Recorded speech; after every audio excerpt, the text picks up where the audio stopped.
ओम नमस्कार। ऋषि आध्यात्म ज्योतिष संस्थान में आप सभी लोगों का स्वागत है।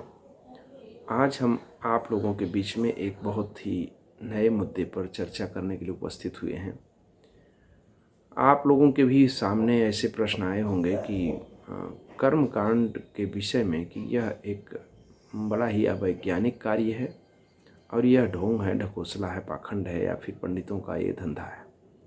इस तरह की बातें आती रहती हैं, आप लोगों ने भी सुना होगा, हमारे कानों में भी ये बात आई है। तो इसी विषय पर आज हम चर्चा करते हैं कि यह कितना बड़ा ढोंग है, कितना बड़ा पाखंड है और कितना अवैज्ञानिक है, या फिर ये सब केवल विरोधियों और विधर्मियों का साजिश है। इस बात को हम लेकर के आज चर्चा करेंगे। सबसे पहले आप देखिए कि कर्मकांड में जो प्रयुक्त होने वाली वस्तुएं हैं उसमें मुख्यतः किसका स्थान है। आप देखेंगे तो उसमें मुख्य रूप से गौ माता के दूध का, उनके दही का, उनके घी का, गाय के गोबर का, है ना, गौ माता का स्वयं, गाय के बछड़े का, इन सब का स्थान है। और उसके बाद कुछ वन वनस्पतियों का भी स्थान है, जैसे पीपल के पत्ते का, आम के पत्ते का, बरगद के पत्ते का, पलाश के पत्ते का, पाकड़, जामुन, है ना, इन सब चीज़ों का, अपामार्ग का, चिचड़ी का, तुलसी की पत्ती का, बिल्वपत्र का, इन सब चीज़ों का प्रयोग किया जाता है। तो आप ध्यान से देखिए कि ये क्यों प्रयोग किया जाता था और ऐसा क्या है, इसका वैज्ञानिक कारण क्या है। क्या हमारे ऋषि मूर्ख थे कि इन सब चीज़ों को जोड़ करके कोई कर्मकांड बना दिए कि इसको करते रहो, या पंडितों के धंधा बढ़ाने के लिए कर दिए? क्या है इसका कारण, क्या है? आपने देखा होगा दूसरी लहर में चारों तरफ ऑक्सीजन के लिए हाय तौबा मची थी और बहुत सारे लोग बरगद और पीपल के पेड़ के नीचे अपने मरीजों को, कोरोना मरीजों को लेकर के उनको वहाँ पर सुलाए और उसी से धीरे धीरे वहीं के ऑक्सीजन से, वहीं के वातावरण से वो स्वस्थ भी हुए। और बहुत लोगों को कमी महसूस हो रही थी और बहुत लोग दुहाई दे रहे थे कि वृक्ष लगाओ और वृक्षों को मत काटो, ऑक्सीजन देने वाले वृक्षों को और बढ़ाओ, उनको मत काटो। तो मेरे प्यारे, हमारे ऋषियों ने तो यही किया था ना, है ना। सबके स्वास्थ्य के साथ आज जो खिलवाड़ हो रहा है, गाय का शुद्ध दूध नहीं मिल रहा है, शुद्ध घी नहीं मिल रहा है, दही नहीं मिल रहा है, छाछ नहीं मिल रहा है, सब मिलावटी बाजार हो गए। उसका कारण क्या है? क्योंकि गाय और बैल कटते चले गए, इनका अभाव हो गया। बैल के स्थान पर ट्रैक्टर ला दिया गया, साजिश के तहत ट्रैक्टर ला दिया गया, तो लोग मेहनत मजदूरी जो मेहनत करते थे वो कम कर दिए, उससे भी स्वास्थ्य प्रभावित हो गया। मेहनत करने से शरीर में ऊर्जा रहती थी, उस ऊर्जा का ह्रास हुआ। और उसके साथ साथ बैल कट गए, बैल हट गए, उसके स्थान पर ट्रैक्टर पहले ही ला दिया गया ताकि बैल का महत्व खत्म हो जाए। और बैल का महत्व जो ही खत्म हुआ, उसका गोबर खत्म हुआ और उसके साथ जो जुताई होती थी वो खत्म हुआ। तो उसी परिप्रेक्ष्य से और उसी के साथ ही जो ही गोबर हटता है तो उन लोगों ने बराबर उसका सलूशन तैयार रखते थे, उसके ऑप्शन के तौर पे हर चीज़ तैयार रखते थे। जैसे कि गोबर को हटाने के पहले यूरिया, डाई, पोटास का प्रचार पहले से कर दिए, केमिकल रासायनिक खादों का, तो हम लोग रासायनिक खादों का प्रयोग करना शुरू कर दिए। बैल के स्थान पर ट्रैक्टर ला दिए थे, गाय के दूध के स्थान पर डेयरी उद्योग शुरू करवा दिए थे। तो ये नाना प्रकार की चीज़ें शुरुआत कर दी गई थी ताकि हम पूरी तरह से बर्बाद हों। और आयुर्वेदिक दवाओं की जगह पर एलोपैथी मेडिसिन तैयार हो गया था। तो हर तरह की चीज़ें, हमारे बर्बादी का साधन पहले से ही तैयार था और उसको जो है कि नाना प्रकार के प्रचार प्रोपोगंडा के तहत हम लोगों के बीच में उपस्थित कर दिया गया। और इसी के साथ कर्मकांड का विरोध, पंडितों का विरोध, ब्राह्मणों का विरोध भी किया गया। क्यों? क्योंकि सारे कर्म के बीच में आप देख लीजिए, पूरे हिंदू और सनातन धर्म का जो केंद्र बिंदु है वो ब्राह्मण है, पंडित है। तो जब तक पंडित पर टारगेट नहीं किया जाएगा, जब तक ब्राह्मण पर टारगेट नहीं किया जाएगा, जब तक विद्वत समाज पर टारगेट नहीं किया जाएगा, उस देश की संस्कृति को हम नष्ट कैसे कर पाएंगे और उसको हम गुलाम कैसे बना पाएंगे? असंभव है। इसलिए ब्राह्मण और पंडितों को टारगेट करके पूर्ण रूप से गुलाम बनाने का एक बहुत बड़ा षड्यंत्र रचा गया और आज हम उसी तरह चले जा रहे हैं, उसी दिशा में भगे जा रहे हैं।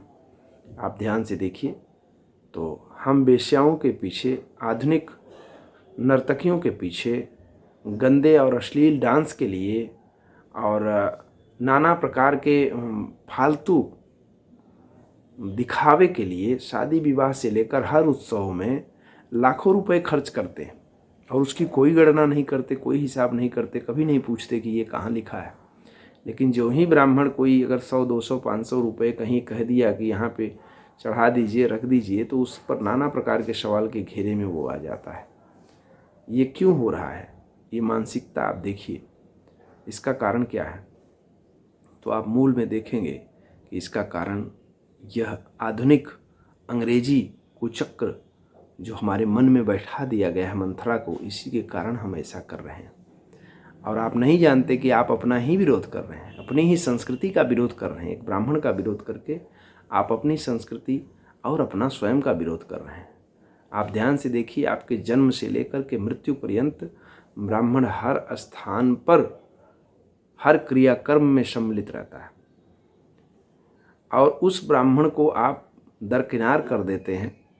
उसके लिए जो आपकी संस्कृति के साथ खिलवाड़ करते हैं, उसके लिए जो आपके पारिवारिक विघटन का कारण बनना चाहता है, उसके लिए जो आपके मनोविकृति का कारण बनता है, उसके लिए जो आज पूरे धरती के तबाही का कारण बन रहा है, उस आधुनिक अंग्रेजी शैली के लिए आप उस ब्राह्मण का, उस पंडित का, उस अपने गुरु का अपमान करते हैं, अपने पुरोहित का अपमान करते हैं, जिससे एक बहुत बड़ा गुरु दोष जन्म लेता है। बृहस्पति आपका खराब हो जाता है और बृहस्पति खराब होते ही आपके जीवन में हर प्रकार की उन्नति रुक जाती है, नाना प्रकार के रोग घेर लेते हैं और तबाही का आलम शुरू हो जाता है।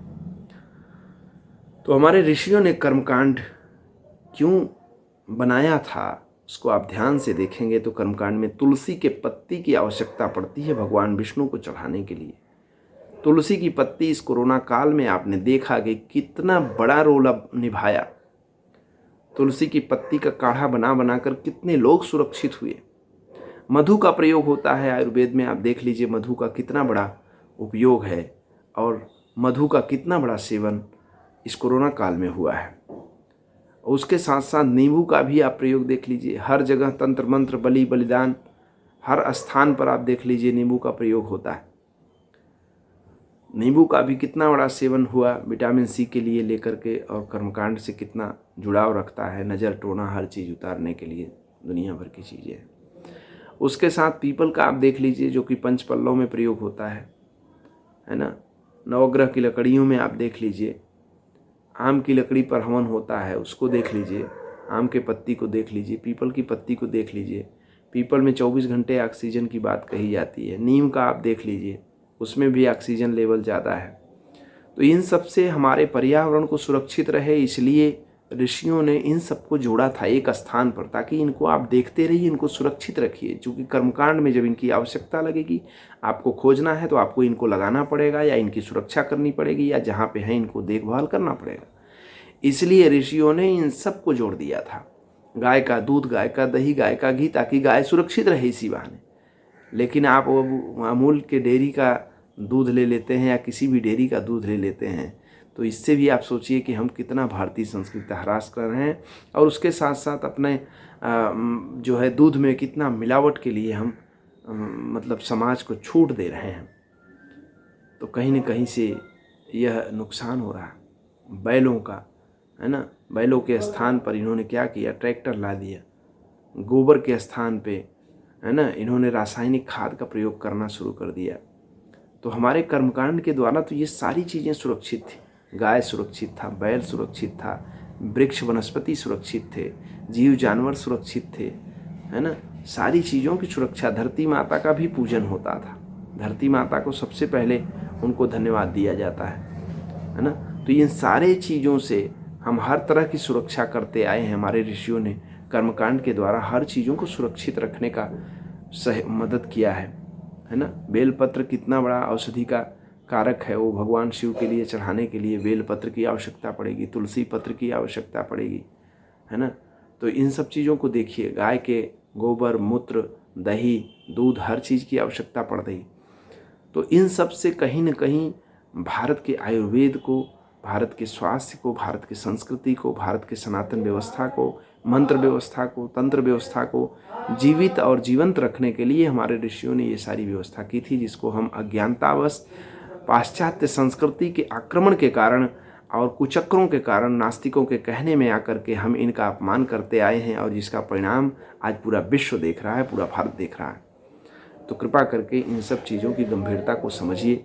अगर ऐसे कोई प्रश्न हो तो कमेंट बॉक्स में ज़रूर आप भेज सकते हैं, मैं कोशिश करूँगा इनका उत्तर देने के लिए। और दूसरे वीडियो में हम पुनः मिलेंगे। और कहना तो नहीं पड़ना चाहिए अब कि अगर आपको वीडियो अच्छा लगे तो आप सबको शेयर अवश्य करिए, और चैनल आप नए हो दर्शक तो सब्सक्राइब जरूर कर लीजिए। धन्यवाद।